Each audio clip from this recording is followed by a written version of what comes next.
Hello, ഞാനിന്ന് ഉണ്ടാക്കാൻ പോകുന്ന നേന്ത്രക്കായ വറുത്തെടുക്കുന്നതാണ്. അതെങ്ങനെയെന്ന് നോക്കാം. 4 നേന്ത്രക്കായയാണ് ഞാൻ എടുത്തിരിക്കുന്നത്.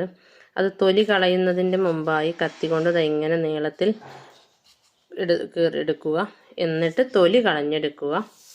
അങ്ങനെ ആകുമ്പോൾ ഒന്നും കൂടി ഉഷാറായി കീറിയെടുക്കാൻ സാധിക്കും. എന്നിട്ട് ഒരു പ്ലേറ്റിലേക്ക് കുറച്ച് തേങ്ങ ചിരവിയതും ശർക്കര പൊടിച്ചതും ഇടുക. എന്നിട്ട് ഈ തൊലി കളഞ്ഞ നേന്ത്രക്കായൻ്റെ ഉള്ളിലേക്ക് ഇതിട്ട് നിറച്ചെടുക്കുക.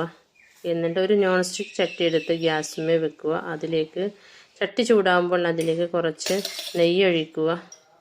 നെയ്യ് ഒഴിച്ച് അതിലേക്ക് ഓരോന്നോരോന്നായി ചട്ടിയിൽ വെച്ച് കൊടുക്കുക. ഓരോ സൈഡും ബ്രൗൺ കളറാകുമ്പോൾ മറിച്ചിട്ട് കൊടുക്കുക. അങ്ങനെ നമ്മുടെ നേന്ത്രക്കായ വറുത്തത് റെഡിയായി. നിങ്ങൾക്ക് ഇഷ്ടപ്പെടുകയാണ് ലൈക്ക് ചെയ്യാനും സബ്സ്ക്രൈബ് ചെയ്യാനും ഷെയർ ചെയ്യാനും മറക്കരുത്.